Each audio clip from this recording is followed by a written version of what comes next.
텍스토머 정품을 꼭 확인하세요. 우리 집 방충망 바꿨어요. 미세벌레 덤벼봐 먼지 모두 덤벼봐 촘촘해서 촘촘만 방충망은 촘촘만 예쁘고 통풍까지 좋아요.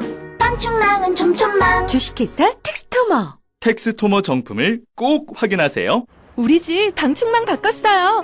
미세벌레 덤벼봐 먼지 모두 덤벼봐 촘촘해서 촘촘만 방충망은 촘촘만 예쁘고 통풍까지 좋아요.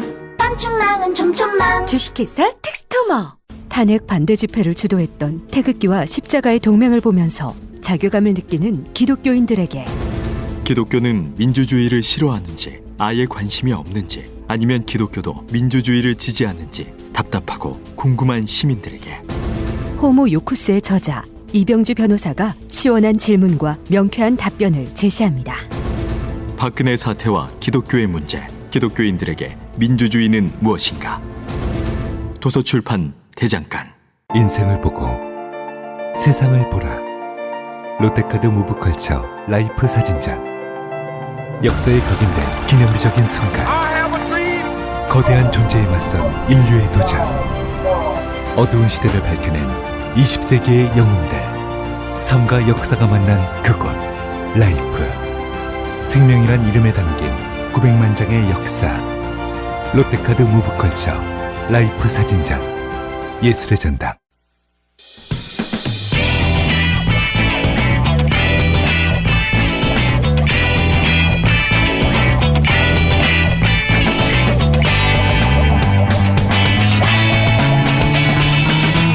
김어준의 뉴스공장.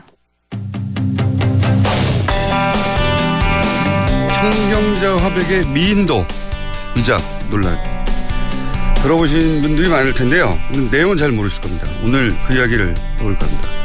고 청경자 화백의 차녀 김정희 메릴랜드주 몽고메리 대학 교수님 스튜디오 직접 모셨습니다. 안녕하세요. 안녕하세요. 네, 차녀. 네, 차녀. 예. 둘째 딸입니다. 그리고 미국에 지금 거주하고 계신 거고요. 네. 그죠? 근데 이 민도 위작 그 사건 때문에 지금 잠시 한국에 오신 거죠? 네. 예. 이게 이제 언론에 많이 보도됐고, 그리고 신문지상에서 한두 번 본 분들이 많아요. 많은데 사안 자체가 뭐랄까요? 좀 복잡하게 전개되고 굉장히 오래된 사건이라서 이게 내막이 뭐지? 궁금증을 가지다가 알기 힘들어서 그런 논란이 있어 하고 기억 한켠에 이렇게 접어두는 사건이거든요. 이게 보통. 근데 저희가 이 사안이 이상하죠. 왜냐하면 그림 그린 화가 본인은 가짜라고 하고 그거를 걸고 있는 미술관은 진짜라고 하고 이런 논란이 벌써 20 몇 년이죠? 26년 됐습니다. 26년째 결론이 안 난다는 게 네. 사실은 지켜보는 사람들은 이해가 안 가거든요. 자, 그러면 간단하게 개요부터 한번 짚어볼게요. 미인도가 이 위작이라고 화가 본인과 유족들은 주장하는 이 위작이 언제 등장한 거죠, 세상에? 네. 처음 사건이 발생한 것은 1991년입니다. 1991년 4월 초에 어머님이 지인으로부터 박현영 시인이라는 분으로부터 광화문 현대건설 지하에 웬 전시회가 열리고 있는데 이름은 움직이는 미술관이더라. 네, 현대미술관에 소장하고 있는 작품들 가운데 뽑아서 전시를 하고 복제품도 팔고 그러는 전시인데 거기에 천선생 작품이라고 걸려 있는데 그림도 이상하지만 제목도 미인도라고 참 낯설더라. 왜냐하면 어머니는 굉장히 문학적인 제목 붙이는 걸 좋아하셨어요. 황혼이 흐르는 탱고, 뭐 누가 울어 그런 제목도 있었고요. 아, 이렇게 미인도 이런 제목은 없군요. 없죠. 그래서 참 이상합니다. 선생님하고 전화가 왔어요. 하도 이상해서 내가 아는 선생님 작품은 이런지가 않은데 하고 네네. 혹시 이런 걸 그리셨어요? 하고 네네. 그러니까 어머님이 내가 알기에 현대미술관에는 내 작품은 단 한 점이 있다. 그것은 제목이 청춘의 문이라는 제목의 작품인데 그걸 그것은 80년대 중반에 당시 현대미술관 관장이셨던 김세중 조각가시죠. 이순신 장군 조각가신 분입니다. 그분이 천선생 우리 현대미술관에 천선생 작품이 하나도 없다니 이게 말이 됩니까? 하고 직접 골라서 사신 작품 그것이 하나가 딱 있다. 현대미술관에는. 그래서 이제 의아하시니까 현대미술관에 전화를 하셨어요. 그랬더니 이게 그게 무슨 작품인가? 작품과 복제품이라는 것 그걸 갖고 와봐라. 그랬더니 현대미술관 직원 3명이 전식과장을 포함해서 주로 행정 직원이죠. 갖고 왔습니다. 그러니까 어머님이 그걸 보시고 그냥 너무나 기가 막혀서 가짜다 하고 보자마자 네, 악을 쓰다시피 그렇게 말씀하셨습니다. 그래 그것이 이제 그 당시 이제 인터뷰한 동영상으로 다 기록이 남아 있죠. 저도 그 동영상 보기는 봤고 그리고 네. 당시 언론 기사를 보면 네. 초기에는 화가 본인이 네, 정정하실 때잖아요. 네. 그때 내 그림이 절대 아니라고 사실은 감정의 가장 끝이 본인이잖아요. 종결자죠. 그렇죠. 네. 보통은 이제 화가가 생존하지 않기 때문에 전문가가 등장하는 거지 화가 본인이 내게 아니라고 하면 끝나는 건데 그런데 보자마자 아니라고 하셨는데 그래서 일단락 되어야 하는 사건이잖아요. 그때 거기서. 네. 실제 당시 기사를 보면 이 위작이라고 당연히 이 위작이 도대체 누가 만든 거냐 이런 식의 기사가 초반에 있었지 논란이 있지 않았어요. 근데 이게 어떻게 논란으로 바뀐 거죠 그때? 그것은 이제 신문에 보도가 됐기 때문이죠. 만약에 감정의 원칙이 지켜졌고 네. 작가가 아니라 그러면은 그것을 최우선으로 생각하는 것이 지금 한국에서도 감정의 원칙입니다. 근데 조용하게 해결이 됐을 수 있었겠죠. 현대미술관이 사과하고. 왜냐하면 현대미술관이 처음부터 이것을 위작이라고 진품이라고 처음부터 이것을 진품이라고 주장한 것은 아니었습니다. 네. 당연히 화가 아니라고 그랬으니까 네. 당황했고 아니라고 네. 생각했겠죠. 그럼 죄송합니다. 네. 당시에 이것이 이관된 물품이었기 때문에 정당한 그런 절차를 밟지 못했습니다. 당연히 작가한테도 보여줬어야 되고 감정이 있었어야겠죠. 네. 그런 사과까지 하는데 신문에 대대적으로 보도가 되니까 역습이 시작된 거예요. 그러니까 처음에는 현대미술관이 가짜를 어떻게 걸어둘 수가 있느냐 하는 식의 보도가 초반엔 줄을 이루는데 그게 좀 시간이 얼마 지나지 않아서는 논란으로 진짜가 맞다고 네. 라고 말씀하신 역습이 시작된 거죠. 네, 예, 그렇습니다. 초창기. 네, 그 당시에 이제 그러면 배경이 어떤가 하면은 그 당시에 현대미술관장 평론가이시던 이경성 관장이셨는데 그분이 이제 그 내부에서의 그 뭐 보고서 같은 걸 보면 이게 만약 현대미술관 내부의 보고서요. 당시에. 네. 이게 만약 가짜로 판명이 되면 자기는 사퇴하겠다. 사표를 내겠다. 그런 식으로 이제 그 책임을 지겠다. 그렇게 선언을 합니다. 그리고 아시다시피 혹시 아실지 모르겠습니다만 그 움직이는 미술관이라는 미술 대중화를 위한 이런 기획이 당시 장관님이었던 이어령 장관의 그 아이디어였어요. 그러니까 장관도 진노할 수밖에 없죠. 그것이 가짜였단 말이냐.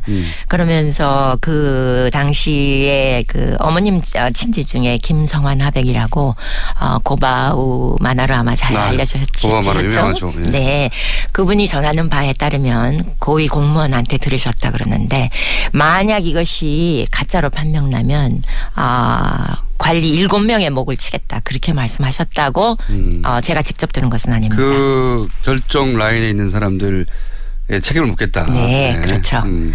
그런 배경 속에서 위작 논란이 시작된 것입니다. 처음에는 그게 위작인 줄 모르고 국립현대미술관까지 걸게 만든 그 라인 선상에 있는 책임자들을 다 날릴 정도의 그 스캔들이었기 때문에 네. 이쪽에서는 그걸 방어해야 되는 입장이었고 그렇죠. 그래서 이건 진품이 맞습니다라고 주장할 수밖에 없는 사정이 있었던 사람들이 있었다. 네. 그렇지만 그렇다 하더라도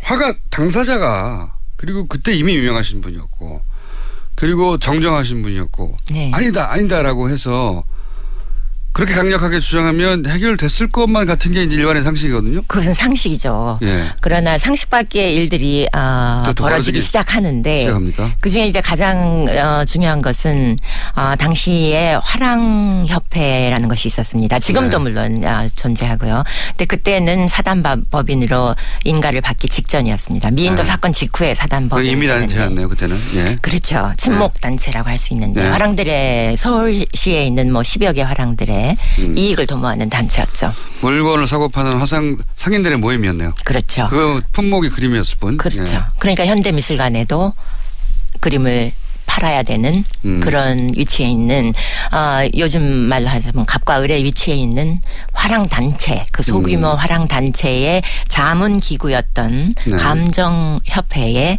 미술관이 한국 최대의 미술관이 감정을 요래합니다. 아, 이게- 작가의 말을 믿지 않고. 작가는 이게 가짜라고 하는데 예. 작가가 가짜라고 하면 끝났어야 되는데 그게 아니라 이런 화상들의 친목단체에 감정하는 일종의 분과 같은 곳에다가 네. 이게 진짜냐 가짜냐를 묻는다. 그런 희극이 벌어지기 시작합니다. 왜냐하면 자기들은 지금 진품이어야만 살아남는 입장이었기 때문에 그렇죠. 그렇게 시작되기 시작했군요. 네. 일이. 그럼 물었더니 화랑에서는 당연히 어떻게 나왔을 것 같습니까? 근데 그 진품이라고? 당시에 이제 화랑협회의 회장은 예. 감정을 의뢰받은 상황에서 예. 모 신문에 컬럼을 기재합니다. 예. 이제까지 흰머리 날리시면서 미술계에 헌신해 오신 이경성 관장님께 누가 안 되게 이 작품이 진품으로 판명 나기를 제가 다 외웠습니다. 두 손 모아 빕니다라고 컬럼을 씁니다. 감정을 하고 있는 상황에서. 아하, 예.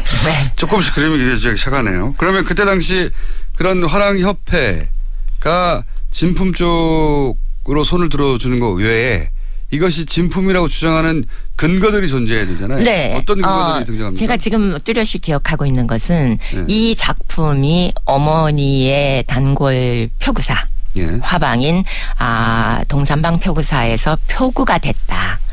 근데 그 위작자들이 그 뭐 화풍을 흉내 내듯이 표구소 같은 표구소를 할 수가 있겠죠. 그런 얘기가 흔하죠. 그러면서 들고 나오는 것이 그 표구소에 일련 번호가 있다. 대장 번호가 있다. 그것은 뭘 암시합니까? 어느 날 맨날 며칠 누가 가지고 와서 맡겼다. 뭐 그런 거 아니겠어요? 자기들이 이제 물건을 출하할 때 일련 모드를 매겨놨는데 예. 원래 그 천화백이 다니던 곳이었고 그때 네. 일련모로도 남아있다. 대장이다. 네. 근데 그것이 거짓말입니다. 첫 번째 거짓말입니다. 그게 없어요? 네, 없어요. 근데 그 표구상의 그 주인이 네. 나중에는 이제 화랑을 경영하시면서 그 감정위원회 위원 중에 한 명이시기도 했습니다. 근데 그 어떤 그 숫자냐면 그것이 저는 그 직접 액자 뒤를 안 봤습니다만 액자 내부의 그 액자 틀에 그 목공들이 수치 적는 거? 네, 그 수치였어요.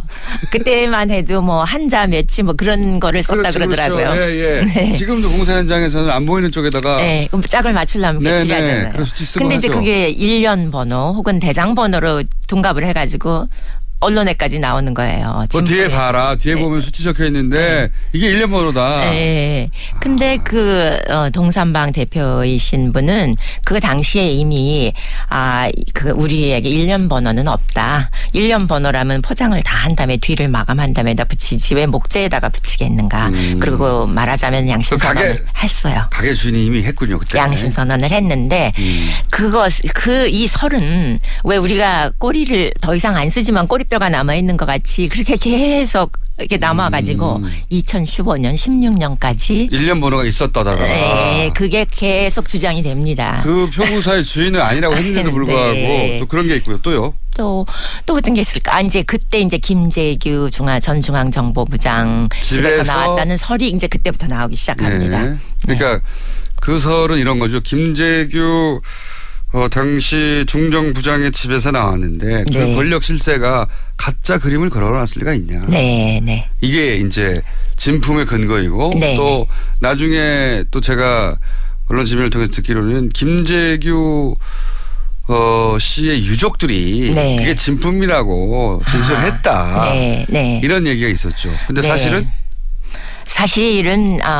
그 검찰의 불기소 이유서, 그러니까 저희 고소고발 사건에 대해서 작성한 불기소 이유서에 보면은 여러 가지 왜곡되고 과장된 면이 많습니다. 사실과 다른 면이 많은데 그 중에 하나가 그 김재규 전 중앙정보부장의 동생이신 네. 김영규 씨라는 분이 검찰의 문의에 그냥 답변한 정도였어요. 네. 이메일로 사진이 하나 오면서 이런 그림이 걸려 있었느냐. 근데 본인 자체가 그 그림을 한 번쯤 봤을까? 그러나 이제 그런 그림이 있었다 하고 증언을 해준 것 같습니다. 그러나 그 김재규 씨의 부인이시거나 아니면 딸도 증언을 했다. 그런데 그것은 사실이 아니고요. 이제 검찰의 논리 중에 하나는 김재규 전 중앙정보부장 서술이 시퍼렀을 때였는데 어떻게 그 집에서 나온 것이 가짜이겠냐 하는 네. 논리도 있을 수 있죠. 근데 사실은 그런 주장 많이 했고요. 예. 권력자들 집안에 있는 그림이나 골동품들이 가짜가 대부분입니다. 그 이유는 물론 교수님도 전문가십니다. 네. 그림을 하신 분이. 그분들이 한 분야에서 실력을 쌓았다고 해서 권력자가 된 건 아니죠. 네, 미술 전문가가 아니시니까 네, 모르시기도 하겠지만 문제는 그 그림들을 소장하게 된 데는 다 약점이 있다는 것입니다. 뇌물, 대부분 뇌물이겠죠. 선물로 들어온 것인데 만약 그것이 위작이라고 자기가 생각이 된다 한들 이게 누구한테 언제 어디서 받았는데 위작이다 하고 얘기할 수 없잖아요. 그 그림의 이력을 밝힐 수 없잖아요. 어차피 뇌물이었기 때문에. 네. 그래서 권력자들이 돌아가신 후에 후손들이 시장에 내놓는 그림들의 대부분이 어떤 한 분은 99%라 그랬습니다. 특히 1000만 대 억대 그림은 가짜라고 화랑계에 정통한 소식통께서 말씀하셨습니다. 그러니까 권력자 집에서 나왔으니까 진품이라고 생각하는 거는 실제로는 정반대다. 그 사람들은 어차피 누구한테서 받았는지 말할 수가 없고 뇌물성이라서 문제가 되더라도 문제 삼을 수가 없기 때문에 네. 그리고 그런 물건을 감별할 안목도 없기 때문에 또는 그걸 들고 나와서 시장에서 감별하지도 않기 때문에 그냥 가짜를 주는 경우가 대부분이고 그리고 그래서 나중에 시장에 그걸 후손들이 들고 오면 다 가짜더라. 그래서 권력자 집에서 나왔으니까 진품이라는 논리는 정반대다. 91년도에 이 사건이 터지자 어머님이 뭐라고 하셨나요? 그 그림에 대해서. 그림에 대해서요. 네. 이제 왜 가짜라고 다른 사람 본인은 알지만 다른 사람한테 설명해 줘야 되잖아요. 예. 이제 첫째는 엉성한 그림입니다. 엉성한 그림이다. 저는 눈에 광채가 날 때까지 그리고 또 그리고 그 눈에 광채라는 게 뭐 반짝이를 붙여서 나는 거 아니죠. 화가의 붓질 아래서 나는 거죠. 그렇게 그리기 때문에 이런 식으로 마무리하지 않고 꽃도 이렇게 덕지덕지 안 그리고 입술도 이렇게 안 그리고 저는 어떻게 해서든지 꽃이라면 하늘하늘한 질감이 날 때까지 그리기 때문에 이 그림은 절대로 내 그림이 아니고 아마도 며칠 안에 어느 정도는 테크닉이 있는 사람이 며칠 안에 그림으로 보인다고 말씀하셨습니다. 여러 가지 이유를 들어서. 네. 자, 그렇다면 네. 정황은 알겠습니다. 혹시 과학적으로 네. 이 그림이 진품이 아니냐. 요즘은 뭐 해외에 보면 굉장히 과학적인 방식으로 감정하는 것들이 있지 않습니까? 네. 그런 곳에 의뢰해서 감정을 받아보셨어요? 그러면요. 그런데 이제 이것이 좀 오해가 되고 있는 것이 저희가 그 프랑스 르미에르 과학연구소를 개인적으로 사설 감정으로 채용을 해서 감정을 한 것 같이 보도가 되고 있는데 사실은 그것은 이제 저희가 고소 고발했을 때 검찰이 진위 감정에 올인을 하면서 뭐 유전자 검사도 해봤고 저도 유전자 표본을 제출했습니다. 머리 저 입안에서 했죠. 그때 진짜 유족이 이 제기하는 게 맞느냐? 그림을 감정하라 그랬더니 그거보다는 이제 그림 안에서 혹시 어머님의 나올까봐. 흔적이 나올까봐. 그때 또 권춘식 씨라는 위작자가 자기가 그렸다고 주장할 때였기 때문에 혹시 이제 그 권춘식 씨의 유전자가 나올까봐 그런 의도였던 것 같은데. 머리카락으로 떨어져가지고. 근데 실패했습니다. 그런 흔적은 없었고. 네, 저도 응했었어요. 실패했고 뭐 나름대로 웨이블릿 검사라는 게 있는데 그것도 했는데 실패했고. 그래서 이제 저희의 자문을 받아서 해외 감정 기관 중에 르미에르 연구소를 유명한 채택했는데, 기관이죠. 네, 유명한 기관이죠. 네, 이 연구소를 채택하게 된 데는 이유가 있습니다. 아까 말씀하신 것처럼 해외에서도 과학 감정으로 이 위작이 판명된 경우가 많은데. 그것은 대개 시대 차이가 있을 때. 아니 1950년대에 그렸다는 그림인데 2000년도에 쓰이던 페인트가 나왔다. 그러면 되는 거잖아요. 그렇죠. 간단하죠. 그런 건. 네, 이거는 연도가 같잖아요. 그렇죠. 어머니 그 다른 77년도 그림하고 네. 이거하고 다시 말하겠습니다. 실수했습니다. 어머니의 그림이 그려졌던 시대하고 같은 시대에 77년이라는 연도를 달고 나왔단 말이에요. 그런 건 불가능하죠. 그래서 저희가 그 조사를 해서 검찰에 제출을 했고 검찰이 최종적으로 결정을 해서 이 감정서라면 맞겠다 해서 검찰이 사설 가족들 유가족이 알아서 맡긴 게 아니라 그렇습니다. 검찰이 이 기관을 선정해서 맡겼다. 프랑스 리미에르 기관에다가 네. 감정 결과는 어떻게 나왔습니까? 결과는 이제 흔히 얘기되는 대로 이 미인도라는 그림은 천경자 즉 다른 그림들 9개의 비교군이 사용됐습니다. 상당히 많이 사용됐죠. 동시대 그림. 그 그림을 그린 같은 사람이 그렸을 확률이 0.0002%라고 결론이 나왔습니다. 그러면 과학적으로도 국제적으로 더군다나 검찰의 통제하에 네. 감정한 그 전문가들이 이거는 진품일 확률이 0.000이라는 거 아닙니까? 네, 그렇습니다. 그럼 가짜잖아요. 가짜죠? 거기서 결론이 또 끝났어야 되는 거 아닙니까? 네, 그렇죠. 네, 이제야 마무리가 됐구나 생각했는데 다시 또 검찰이 그걸 진품이라고 네. 결과하고는 정반대로 발표를 네. 했을 때 생각하실 수밖에 없었을 거 아니에요. 왜 이런 일이 벌어졌을까? 그렇죠. 네. 네. 그러니까 여기까지 나오신 거고요. 네. 왜 이런 일이 벌어졌을지 뭐 추정이긴 한데. 추정입니다. 이건 어디 가지나. 근데 그 본인들의 이익을 보호하려는 화랑계 미술계의 세력이 우리가 이해하는 것보다 더 크지 않은가. 그만큼 우리 미술 시장이 규제가 없다는 거죠. 규제도 없고 실제로는 그것을 좌지우지하는 것은 화랑협회. 그러니까 업자들의 이익이 여기 크게 반영이 돼 있고 그 논리에는 그렇지 않아도 어려운 미술계라고 하는 논리로 그리고 그런 논리하에 미인도도 희생된 것이다. 관련이 없다고는 볼 수 없죠. 그렇게 추정하십니다. 시기적으로. 그리고 검찰까지 왜 이 감정 결과를 부인하고 구체적인 감정단의 결과를 부인하고 왜 진품이라고 주장했는지는 알 수가 없고 그것을 좀 밝혀달라. 네. 이것이 한국에 날아오셔서 네. 이 방송에 나오신 이유인 거죠. 네. 이제 끝내고 싶다. 26년간 네. 어머님이 그리지도 않은 정체 모를 그림이 어머님의 이름으로 전시되고 있는 걸 끝내고 싶다. 네. 자, 오늘 말씀 잘 들었고요. 사건은 이런 겁니다. 충분히 이해가셨을 것 같고 물론 저희는 언제나 반론권을 보장하고 있기 때문에 화랑협회나 현대미술관 혹은 뭐 검찰 관계자리나 누구든지 그 지금 들은 이야기가 사실이 아니고 우리는 할 말이 있다 싶으면 언제든지 저희 방송을 찾아주십시오.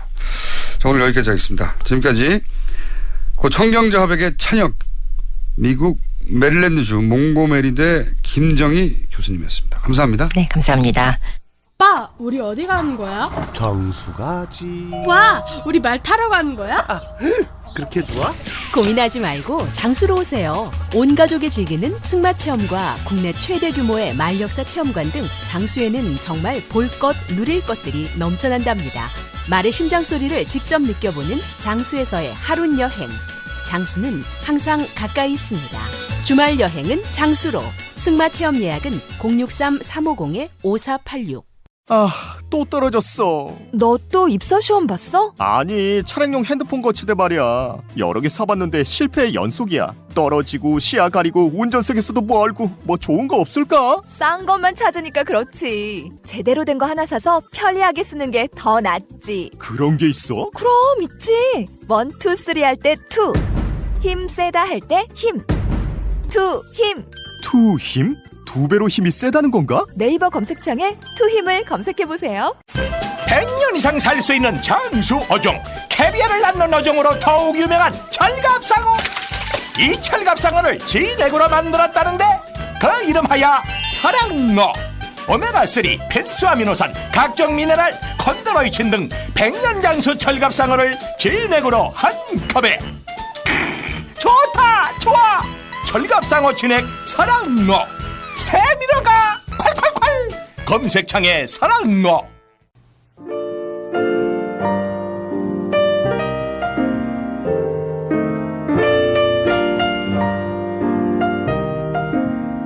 불친절한 AS. 천종배 의원님 인터뷰 관련 문자도 많네요. 예. 인터뷰가 아니라 취조였다는 문자도 꽤 있었고요. 자, 오늘 왜 내부자 누를 안 하냐. 네, 안민석 의원님 아직 돌아오시지 않았습니다. 곧 돌아오시겠죠? 예. 초등학교 1학년 아들과 매일 아침 듣고 있는데 프로그램 이름이 김호준의 육수공장으로 알고 있어요. 아이들은 거짓말을 하지 않거든요. 예. 방송을 듣다가 고기 얘기가 많이 나와가지고 육수공장인지 알지 않았을까. 네. 저는 TBS 바로 옆에 아파트에 살고 있습니다. 누가 멀리서 듣나 꼴찌할 자신이 있습니다. 아, 센스 있으시네요. 예. 누가 멀리서 듣나 꼴찌로 저희가 인터뷰 한번 할 수도 있겠습니다.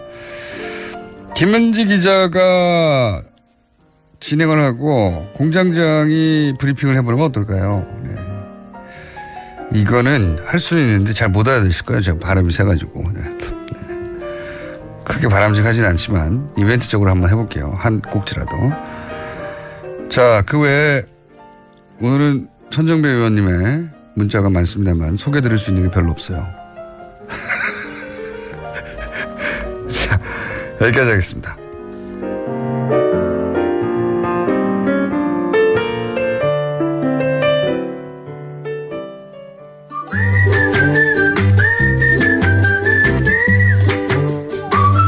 자, 김진애 박사님 나오셨습니다. 네, 안녕하십니까. 2시간 축하. 네.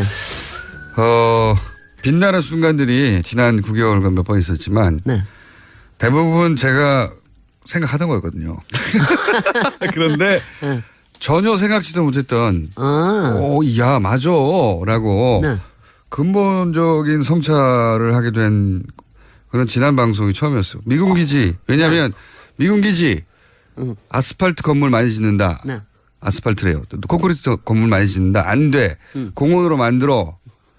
거기 전부가 다 공원이 돼도 되는 거야. 네. 생태공원을 하자. 네. 여기까지가 제 머릿속의 진도였는데 네.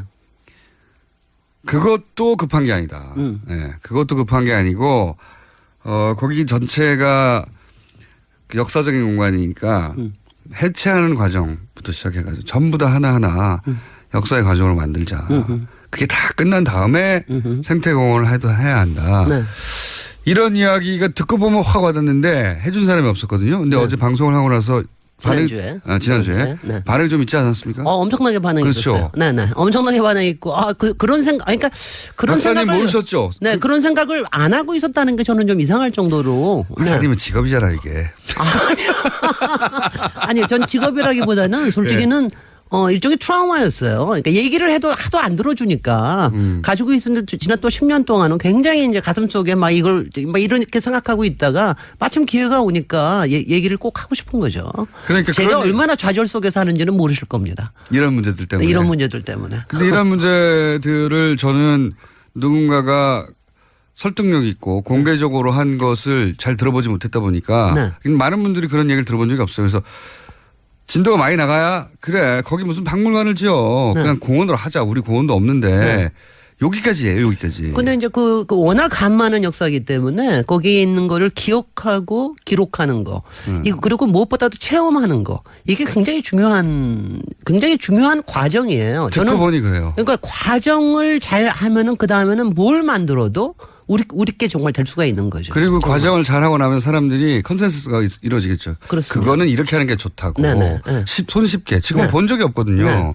그러니까 그냥 넓은 공간이고 전통적으로는 이제 하도 개발 얘기를 많이 들어왔기 때문에 네. 또다시 거기다가 또 빌딩 짓고 그러면 안 된다. 네. 여기까지였는데 네. 하여튼간에 뭐 지난주에 굉장히 보는데 뭐 우리 김호중 공장장님 그렇게 고백해 주시는 거 좋은데 정말 눈빛이 달라지시더라고요. 아니, 그런 그러니까, 경우가 그렇지. 맞다. 그렇게 생각해야 맞는 거지. 그러니까 좀 괜찮은 사람이에요. 제가 가짜로는 안 하거든요. 네. 그래서 근데 저만큼이나 많은 분들이 그렇게 생각하셨을 것 같고 그래서 반응이 많았을 것 같아서 제가 여쭤본 네. 거예요. 그래서 많았죠. 반응이 많고요. 화장실보다는 아무래도 덜하죠. 화장실은 아직도 매일 받습니다. 여러 가지 아이디어에 대해서. 그거 아마 죽을 때까지 이건 해야 될 것 같고요. 네. 용산도 뭐 계속해서. 그러니까 용산은 저도 공적으로 계속해서 얘기할 기회가 있을 테고 여러분들도 계속해서 얘기해 주셨으면 좋겠어요. 혹시 그 지금 저희 방송이 사실은 공직에 있는 분이나 공무원사에서도 제가 그 얘기를 안 했네. 당장 지난번에 끝나고 나니까 국토교통부의 용산공원 추진기획단이라는 게 있거든요. 그쪽에 바로 연락이 왔죠. 당연히. 네. 설명드리겠습니다. 이야. 그래서 뭐 그건 제가 설명을 다 알고 들어봤더니요. 있고요. 설명 안 들었습니다. 설명은 그 전에 제가 다 알고 있기 때문에 들으셔야지. 아니 그거 자체가 아니고 그래서 제가 또 공손하게 메모를 해서 보냈습니다. 과정이 중요하다. 과정 자체. 그러니까 왜냐하면은 국토교통부의 이 문제가 뭐냐면 뭘 만들겠다 하고 그쪽으로 쫙 집중해내는 데는 잘해요. 4대강 사업 하듯이. 근데 이거를 해야 되냐 말아야 되냐 어떻게 해야 되냐 이거에 대해서 생각하는 거는 조금 약한 데가 국토교통부거든요. 아무래도 그러니까 이제 국토교통부는. 그렇죠. 미션 자체가 그렇기 때문에. 예. 근데 지금 뭐 장관님도 그렇고 지금 청와대에 계신 분들도 아마 뭐 귀를 기울이시지 않을까 하는 생각이 있어요. 제가 저기 대통령께 직접 또 민원을 올릴지도 모르겠습니다. 네. 청와대 홈페이지 가서. 홈페이지 가서. 전화번호 모르시죠? 전화번호 가지고 안 될 테니까는. 네. 네. 그만큼 임팩트가 있는 거라고 생각이 전화번호 아시면 문자 보내시죠. 네. 어쨌든 꼭 그렇게 됐으면 좋겠고요. 예. 담장 헛물기 하나하나부터 굉장히 상상만 해도 그 자체가 굉장히 큰 이벤트이자 상상만 해도 가슴이 뛰죠. 예. 그래서 베를린 장벽전 이걸 하신 거잖아요. 네, 그렇습니다. 베를린 장벽을 그렇게 허물었거든요, 사실은. 그러니까 오늘의 도시 여행의 원래 테마가 베를린이었는데 베를린 전에 용산공원에서 제가 아주 참 잘했다. 그것도 도시 여행의 1탄으로 봐주시고요. 아마 우리 서울을 상당히 위대하게 만들 수 있는 가능성에 있는 그런 프로젝트라고 생각이 되고요. 제가 베를린을 도시 여행에 이렇게 처음에 꼽았던 거는 이번에 이제 문재인 대통령이 가셨기 때문에 그리고 베를린 선언도 하셨고 그래서 이제 하기도 했지만 사실 베를린만큼 우리한테 이렇게 그러니까 정신적으로 가까운 도시가 없을 거예요. 통일의 롤 모델처럼 오랜 세월 거론됐기 때문에. 분단과 통일. 그다음에 이제 김대중 대통령과 또 문재인 대통령 베를린 선언하시고 그리고 이제 요번에 우리 포스트 레이디께서도 하시기도 했지만 윤희상 작곡가님이 거기서 동백님 사건 때문에 있었던 문제 그리고 영화 베를린도 뭐 굉장히 큰 임팩트가 컸고요. 그리고요. 그러니까 베를린이 정말 우리한테는 뭔가 정신적으로 이게 교감이 되는 이런 도시입니다. 이게 교감이 된다고 하시니까 어느 정도 이제 지금은 좀 다르게 느낄지도 모르겠는데 제가 이제 89년에 베를린이 장벽이 해체됐죠. 어느 순간 갑자기 그렇게 돼버렸어요. 무슨 말이죠? 무슨 뭐 전쟁이라든가 누가 그런 얘기 한 번도 안 했는데. 그러니까 전조가 있다거나 전쟁이 있었다거나 무슨 대단한 협상이 있었다거나 그게 아니거든요. 어느 날 갑자기 그렇게 돼버렸는데 그런데 제가 근데 20대였기 때문에 그때 당시 20대들이 그 장벽이 무너졌다는 거가 주는 임팩트가 어느 정도였냐면 저기 91년도였던 걸로 기억합니다. 제가 그 91년도에 베를린 장벽을 보러 배낭여행을 갔어요. 배낭여행을 갔는데 그때 이제 배낭여행을 갔던 사람들 중에 베를린 장벽을 보고 울었다는 사람이 꽤 많아요. 그럼요. 네. 그럼요. 그걸 울려고 보러 간 게 아니에요. 울려고 보러 간 게 아니었는데 처음으로 이 소위 동독과 서독. 왜냐하면은 그 구소련이 그 해체된 게 바로 직전이었기 때문에 영원히 지속될 것 같은 그런 대결 구도가 무너지는 장면을 그 벽으로 본 거예요. 우리도 머지 않았다. 설명할 수는 없는데 그걸 보고 욱했던 사람이 굉장히 많았어요. 굉장히 울컥합니다. 지금 가서는 그렇게 못 느낄 것 같은데요. 아니 지금도 가도 왜냐면 저는요 베를린을 뭐 대단한 의식이 있어서가 아니라 보는 순간 그렇게 다들. 아니 근데 베를린 그러니까 저는요 베를린이 분단이 있다는 거 알잖아요. 다 장벽이 있다는 거 아는데 저는 제가 대학교 들어갈 때까지만 해도 어떻게 생각했냐면은 그러니까 동독하고 서독에 나누셨는데 그 가운데 베를린이 그냥 가운데 있어서 반으로 잘라졌다는 건 저도 줄 처음에 알았어요. 그런 줄 알았어요. 다 그렇게 생각을 했을 그렇죠. 겁니다. 섬처럼 떠 있는지 몰랐죠. 근데 이게 서독에서도 한 200km 떨어져 가지고 섬처럼 그렇죠. 서베를린이 있는 거예요. 도시가 아니 그런 거 그러니까 이게 섬을 만들어 이런 건 아마 역사적으로 그러니까 이게 역사적으로 이런 일이 없습니다. 거기다가 올해가 특히 저가는 이제 28년 동안 분단이 됐어요. 그 장벽이 있었습니다. 그리고 지금 이제 그 장벽이 깨진 지가 올해가 28년째 되는 이제 해예요. 28년인데 근데 얼마나 웃겨 보세요. 아니 61년에 갑자기 잘 왔다 갔다 하던 데인데 갑자기 담을 쌓아. 그 옆집 사람들하고 갑자기 담이 쌓아져서 못 가게 돼버린 거죠. 그리고 처음에는 그냥 이렇게 철조망만 해놓더니 그다음에 벽돌로 쌓더니 조금 있다가는 이게 저기 그 프리팹 콘크리트라고요. 이렇게 4m를 높이 철망을 세우고 거기 사이에다가 콘크리트를 쫙쫙쫙쫙 갖다가 이렇게 놓습니다. 이렇게 해가지고서는 몇 킬로를 했느냐. 50km 정도 되는 걸 갖다 그걸 다 샀어요. 돌지 않았어. 정말. 돌았죠. 아니 그러니까 인간의 정신이라는 게 얼마나 흉악한 짓을 할 수가 있는지. 어느 날 갑자기 옆집하고 사이에 벽이 서가지고 넘어가면 총살 당하는 거예요. 글쎄 말이죠. 그래가지고. 황당한 거죠. 황당한. 근데 그게 28년 동안인데 아마 여러분들은 이제 그런 게 많이 기억나실 겁니다. 그거 막 철조망 뛰어넘어오던 거, 그리고 그거 바로 옆에 건물들이 다, 창문도 다 보이고. 사람들이 허물은 거예요, 이게. 글쎄요. 정치인들이 허문 게 아니고요. 그래서 근데 28년 뒤에 89년에 갑자기 그것도 누가 말 잘못해가지고 당장 지금부터 효력이 있습니다. 이라는 말 잘못해가지고 그래? 그러면 나가서 깨부수자. 이래가지고 담을 부순 게 굉장한 겁니다. 말실수죠. 사실은 정확하게는. 정확한 말실수입니다. 말실수를 잘못했는데 사람들이 그래? 막 달려가서 벽 부시기 앞으로는 이제 동서독의 교류가 훨씬 더 완화될 수 있다는 얘기를 굉장히 쉽게 했는데 그걸 갖다 기자가 언제부터입니까 효력이. 그런데 그걸 갖다가 지금 이미 그렇게 돼 있는 겁니다. 이러고서 얘기를 하니까. 구소련 이게 정리하면 구소련이 이제 체제가 무너지니까 동서독은 어떻게 되느냐 그런 얘기 하다가 앞으로 이제 교류가 많아지겠죠. 언제부터요? 지금부터요. 그랬더니 사람들이 달라서 그걸 허물어버린 거예요. 일이 그렇게 된 거예요, 이게. 근데 이제 그래서 허무하게 무너졌어요.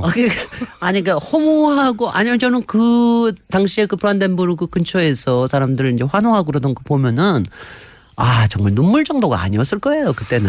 그 사람들이 느꼈던 감동은 영상으로 봤는데 그게 아무 상관없을 것 같은 우리나라 사람들한테 이게 말로 하면 잘 안 느껴지실 것 같은데 제가 이제 배낭여행 가서 직접 봤기 때문에 그거를 보고 사람들이 많이 울었어요. 그냥. 우리도 저렇게 될 것도 같다. 왜냐면 바로 직전까지만 해도 동독하고 서독하고 분단 늘 우리하고 많이 비교해서 얘기를 했었고 그리고 그 넘어오다 죽은 사람들하고 휴전선하고 많이 비교를 했었기 때문에 그 굉장한 정서적 임팩트가 있었어요. 그래서 이제 조금 베를린 도시에 집중하자면 이제 장벽에 관련된 게 이제 가장 크고요. 그리고 나서 그 도로를 팔고 있죠. 제가 이제 베를린이 제가 왜냐하면 저는 도시를 공부하는 사람으로서는 베를린이 엄청난 컴플렉스를 갖고 시작한 도시예요. 거기다가 이제 나치 히틀러 해가지고 트라우마까지 있고 이런 도시가 지금은 완전히 세계 도시가 돼버렸어요. 저는 이번에 메르켈 보면서 저 트럼프는 절로 가라. 이게 진짜 세계의 리더다. 유럽 젊은이들이 가장 좋아하는 도시입니다. 그래서 맞아요. 그래서 이제는. 그리고 솔직히 서베를린이 있을 때는 그때 분단이 되었을 때는 그야말로 자유도시로 굉장히 유명했었죠. 거기에 그야말로 반문화부터 해가지고. 그런데 그러니까 이렇게 도시가 컴플렉스와 트라우마로 시작을 했지만 위대해질 수 있다라고 하는 게 우리도 굉장히 많이 생각해야 된다. 어떤 의미에서 위대해졌는지 설명해 주시죠. 아니 근데 이제 이게 트라우마로 시작했다는 건 이겁니다. 원래 게르만 민족이 굉장히 유럽의 그 산업화에서는 뒤늦은 데입니다. 떠돌이 민족이었잖아요. 그리고 이제 19세기나 돼서 겨우 눈을 떴어요. 그래가지고 걔네들은 통일도 늦었고 그래가지고 실제로 비스마르크 나오고 프리드리 2세 나오고 이래가지고 겨우 이제 통일이 돼가지고 로마 시대는 야만족이라고 야만족이죠. 그래가지고 그때부터 해가지고 그때 처음으로 베를린을 수도로 정했던 겁니다. 근데 이제 그 수도로 정하고 나서도 뭐 끊임없이 별짓을 다 했어요. 위대해지려고. 그러다가 이제 일으킨 게 결국 2차 세계대전까지 일으킨 건데, 물론 그것도 1차 세계대전 끝나고 난 다음에 너무나 많은 그 전쟁에 대한 보상, 이거에 대한 게 너무 컴플렉스가 만든 도시다. 컴플렉스가 만든 도시예요. 실제로 가서 보면, 왜냐하면 그쪽은 메인 루트도 아니고요. 정말 컴플렉스가 만든 도시. 그 다음에는 이제 이 트라우마가 뭐냐면 히틀러의 트라우마와 히틀러가 남긴 트라우마, 이 두 가지인데, 히틀러가 이 도시를 세계의 수도로 만들려고 정말 뭐 자기가 직접 그림도 그렸잖아요. 뭐 발광을 했습니다. 네. 정말 그 발광이요? 정말 발광을 했습니다. 품 있는 단어를 써주십시오. 아니 정말 왜냐면 우리가 건축의 역사를 보면은요, 히틀러가 했던 발광의 역사는 이거는 정말 이건 뭐라고 아니 이거 정말 정신병이죠. 완전 정신병입니다. 히틀러가 그린 그림 보면 사람이 아무도 안 적은. 그러니까 거기에는 그걸 이제 이 사람은 게르마니아라고 이름을 바꿨습니다. 그래서 거기에 엄청난 건축물과 엄청난 도시를 만들려고 그걸 다 이미 다 계획을 다 세워놨던 거예요. 그러다가 이제 2차 세계대전 끝나가지고선 했는데, 근데 히틀러는 그렇게 세계의 수도가 되고 싶어 했지만 1억 명 거기다 수용하겠다고 했지만 그건 다 물거품이 됐잖아요. 그런데 지금 그 이후에 베를린이 그러니까 장벽을 부수고 그 다음에 베를린이 걸어온 리더의 도시는 지금 베를린에 가시면 그러니까 역사의 흔적을 거의 다 느낄 수가 있습니다. 그러면서도 하이테크한 건물들이 많죠. 뭐 독일의 기술이라는 건 말할 것도 없고요. 근데 그 중에서도 가장 임팩트가 있는 게 이 홀로코스트에 대한 기억이죠.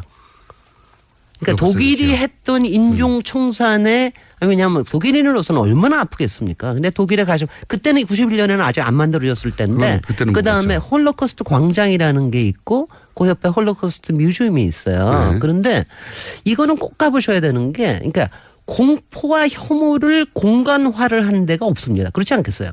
그죠?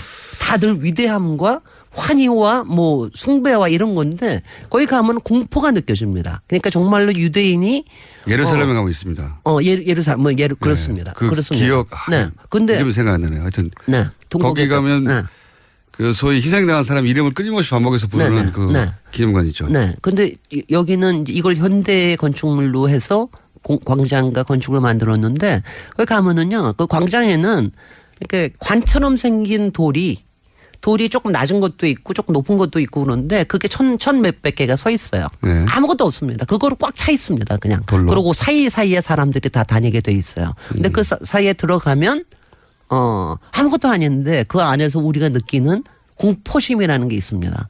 그리고 그 하늘, 아주 좁게 보이는 그 하늘로 향하는 우리의 그 어떤 열망, 이런 것들을 공간에 만들어놨어요, 실제로. 그리고 그 옆에 이제 유대인 박물관에 들어가면은 정말 뭐라 그러나, 그래, 바로 이런 거를 그 사람들이 느꼈을 거야 하는 이런 게 이제 그대로 느껴지게 만드는. 체험할 수 있는. 근데 이런 거를 체험할 수 있게 한다라는 게. 도시 한가운데서 이런 걸 만들어낼 수 있다라는 게 정말 이건 보통 일이 아니죠. 거기다가 지금 요번에 이제 문재인 대통령도 가셨지만은 그 베를린의 그 통합의회 건물은 제가 한번 돔으로 만들어서 그 돔이 유리로 돼 있어가지고 사람들이 올라가서 그냥 밑을 내려다보게 돼 있습니다. 이거는 이제 민주주의에 대한 거죠. 그런가 하면은 베를린 한 가지 또 베를린의 소니센터라고 엄청나게 화려한 자본주의 건물이 있습니다. 근데 이런 거로 해가 돈벌이도 참 잘해요. 돈벌이도 잘하는데 돌도 파는데요. 사실은 그 건물은 지금 우리 국민연금이 소유하고 있는 건물인데 투자해가지고요. 우리가 가지고 있어서 곧 팔지도 모른다고 굉장히 돈 많이 벌었습니다. 그러니까 베를린이라는 게, 그러니까 이렇게 이런 거예요. 우리로서는 거기 가서 느끼면은, 그러니까 그 정말 역사의 아픈 기억부터 인간의 허망한 욕심과 탐욕부터 그다음에 그거를 이겨내는 거, 이 과정을 우리가 정말 느낄 수 있어요. 역사적 관점에서 그리고 뭐 베를린은 역사적 관점에서도 그렇지만 실제 그 유럽 20, 30대한테 물어보면요, 지금. 유럽에서 가장 힙한 도시는 이제 베를린이라고. 그렇습니다. 사실 물가도 싸요. 게다가 숙박비도 싸요. 그런데 도시 자체가 말씀하셨듯이 그 역사도 녹아 있는데 하이텍도 있는 거죠. 그래서 가장 앞서가는 도시가 됐어요. 글쎄 말이죠. 우리나라에는 아직도 런던이나 로마, 파리의 지명도가 한참 떨어지는 도시로 인식되는데 거기서는 베를린이 굉장히 힙한 도시예요. 이제. 히틀러가 바보같이 파리에 그렇게 컴플렉스를 느꼈거든요. 그래서 파리보다 더 위대한 도시를 만들겠다고 그 짓을 했는데 그게 아니었던 거죠. 책 내셨다고. 아, 갑자기 이거. 갑자기 저희 PD가 책 내셨는데 한번 언급해 줘야 되는 거 아니냐고 지금 네. 살짝 여기다가 저희 보는 자막이 있거든요. 거기 썼네요. 네. 책을 내셨어요? 책 제목이 책 제목이 여자의 독서라는 책이에요. 그래서 여자의 독서라는 제목을 왜 했느냐? 뭐 제가 여기서 한마디 얘기하면은 하도 저를 여자같이 보지 않아서 나도 여자다. 여자가 여자 작가의 책을 이렇게 열심히 보고 무디 여성스러워졌다. 남자보다 더 센 여자가 됐다. 하기 위해서 여자의 독서라는 책을 냈습니다. 그 아주 즐거운 책입니다. 짬짬이 얘기하기로 하고 다시 베를린으로 돌아와서 끝내기로 하죠. 그래서 네. 만약에 1분밖에 안 남았는데 이번 여름에 휴가를 베를린으로 간다면 어디로 가야 됩니까?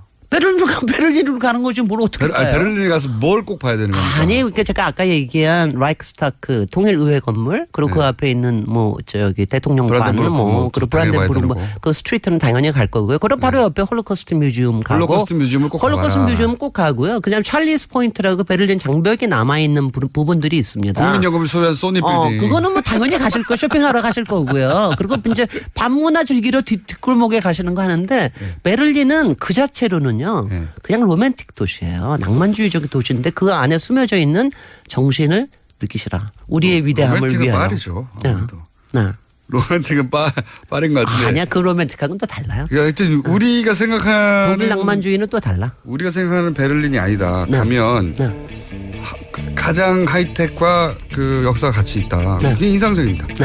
여기까지 하겠습니다. 김재일 박사입니다. 감사합니다. 감사합니다.